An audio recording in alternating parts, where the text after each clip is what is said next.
L'héliciculture est l'élevage d'escargots comestibles. Et la personne qui effectue cet élevage d'escargots est appelée un héliciculteur ou une hélicicultrice. L'escargot est une espèce animale faisant partie de la famille des gastéropodes. L'escargot est une espèce animale faisant partie de la famille des gastéropodes. C'est un mollusque en fait, qui porte une coquille.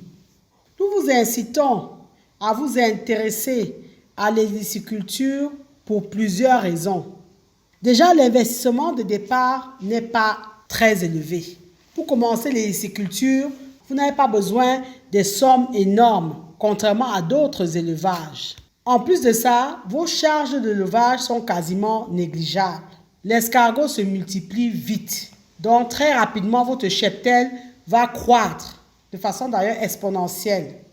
En ce qui concerne les bienfaits, la chair d'escargot est une bonne source de protéines, de fer et de calcium. Donc ça, c'est également une raison valable pour élever les escargots.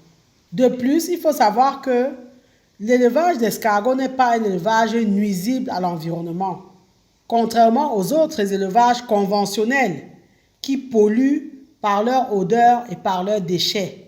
Effectivement, l'escargot ne produit pas énormément d'excréments.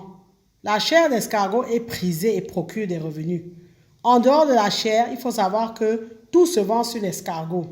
La chair, la bave même, la bave d'escargot est recherchée, notamment en cosmétique, parce que c'est un puissant régénérateur cellulaire et un excellent anti-rides. Donc, il faut savoir que le mucus d'escargot, dont sa bave, est recherché parce qu'elle contient des substances importantes comme le collagène et l'élastine. Vous savez combien le collagène est en vogue en ce moment. Sur le marché international, le litre de bave se vend vraiment cher. La coquille d'escargot également est intéressante. Donc, nous avons vu que la chair se consomme. La bave est très recherchée pour la cosmétique. La coquille d'escargot est recherchée par les naturopathes parce qu'ils l'utilisent énormément pour leur composition. En outre, on utilise la coquille d'escargot qui est très riche en calcium pour composer l'alimentation des animaux. Ceci en remplacement ou en complément des farines de poisson. Donc, vous allez intégrer la coquille d'escargot dans la composition de vos aliments. Donc, quand on indique farine de poisson, par exemple, vous pouvez mettre à la place les coquilles d'escargot. La coquille est très riche en calcium et la richesse en calcium dépendra de la qualité de l'élevage, donc de l'alimentation que vous aurez donnée à vos escargots.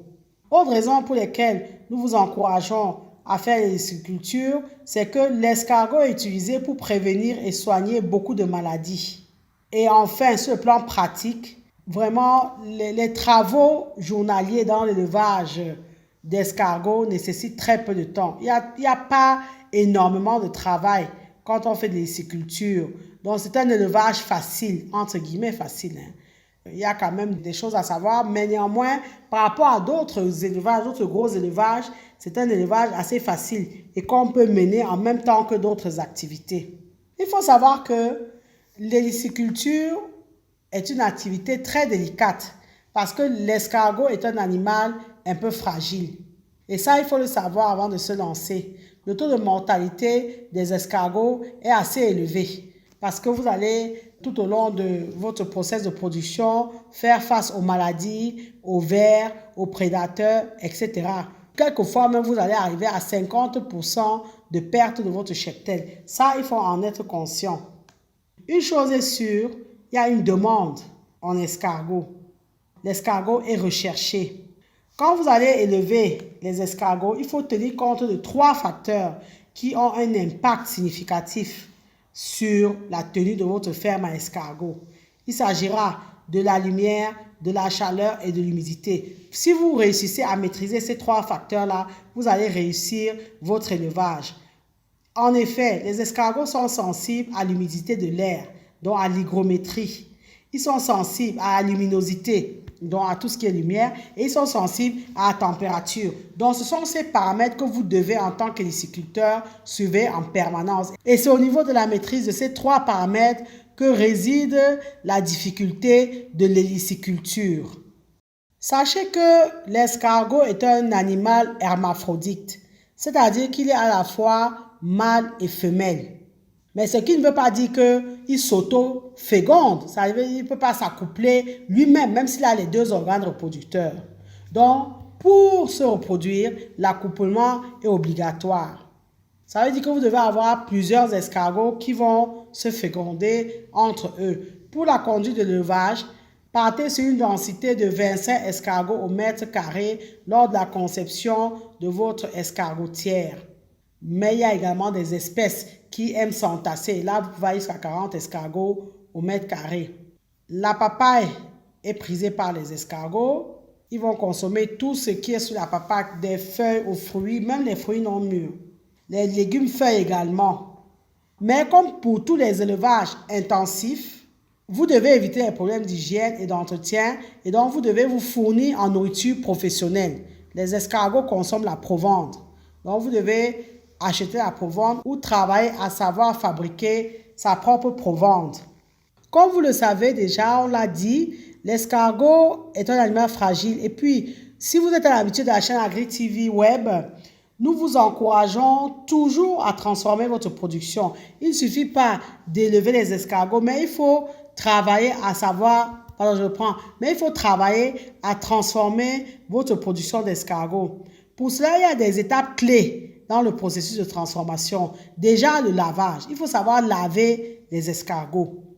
Et l'eau salée, l'eau, le sel, le citron vert notamment ou le vinaigre sont des éléments très importants qui vont vous permettre de laver vos escargots. Donc, quand on dit laver, en fait, c'est que les escargots vont se vider de leur bave. Donc, quand vous allez mettre du sel, de l'eau, du jus de citron vert ou alors du vinaigre, les escargots vont commencer à se vider de leur bave. Donc, vous allez avoir donc ce liquide laiteux, ce liquide blanchâtre qui va commencer à sortir. Et là, vous allez jeter de l'eau, répéter l'opération plusieurs fois jusqu'à ce que l'eau soit claire. Donc, savoir laver les escargots, c'est vraiment une opération à valeur ajoutée. Ça, c'est la difficulté d'ailleurs de cet élevage, c'est que ce n'est pas tout le monde qui sait laver les escargots. Une fois les escargots lavés, vous allez les porter à ébullition. Donc, après le lavage, vous allez donc jeter vos escargots dans de l'eau bouillante, salée et vinaigrée. Encore une fois, vous allez utiliser de l'eau, du sel, du vinaigre ou alors même du citron. Donc, le citron peut remplacer le vinaigre. Donc, vous allez faire bouillir pendant 5 minutes vos escargots. Il faut savoir que l'opération d'échaudage des escargots, le fait de les porter à ébullition, va provoquer leur mort instantanée. Une fois morts, donc ébouillantés pendant 5 minutes, vous allez les refroidir et les rincer à l'eau claire. Il est capital d'avoir en tête une chose, il est essentiel de faire bouillir correctement les escargots parce qu'ils peuvent être porteurs de maladies mortelles pour les humains.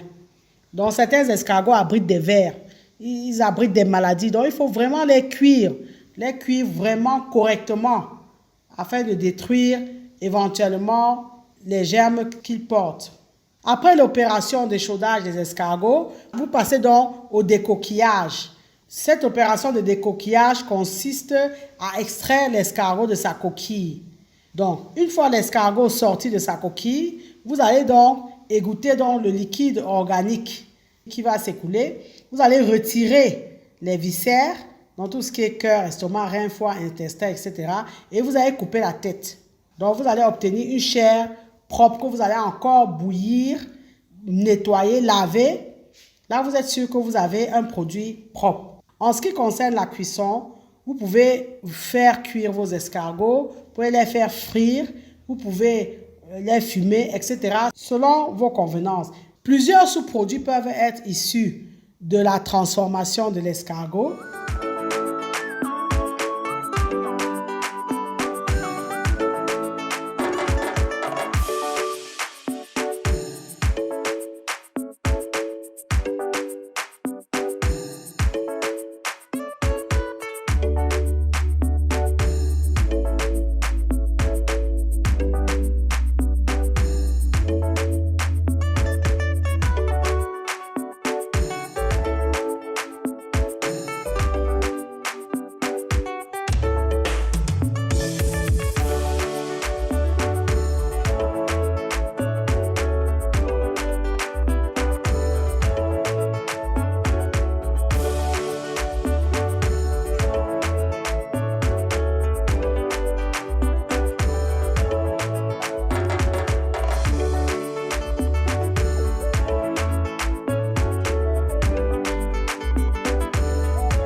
l'avez compris, l'élevage des escargots est un élevage qui présente plusieurs avantages.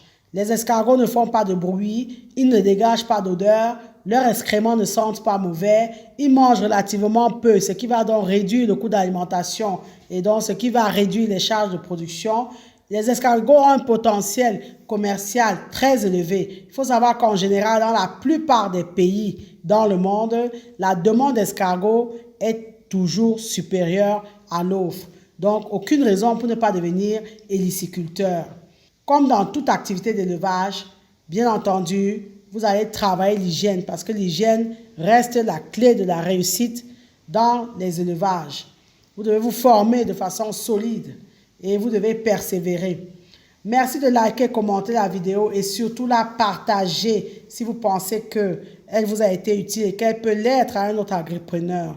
Et nous vous demandons particulièrement de nous accompagner en partageant au maximum nos vidéos. C'est votre façon également de nous soutenir afin d'amener le plus grand nombre à nous suivre. Abonnez-vous à AgriTV Web et activez la cloche de notification si ce n'est pas encore fait afin de ne pas manquer nos prochaines publications. Et rappelez-vous toujours et toujours que savoir est le point de départ, mais c'est agir qui fait et qui fera toujours toute la différence. Maintenant que vous savez, place à l'action.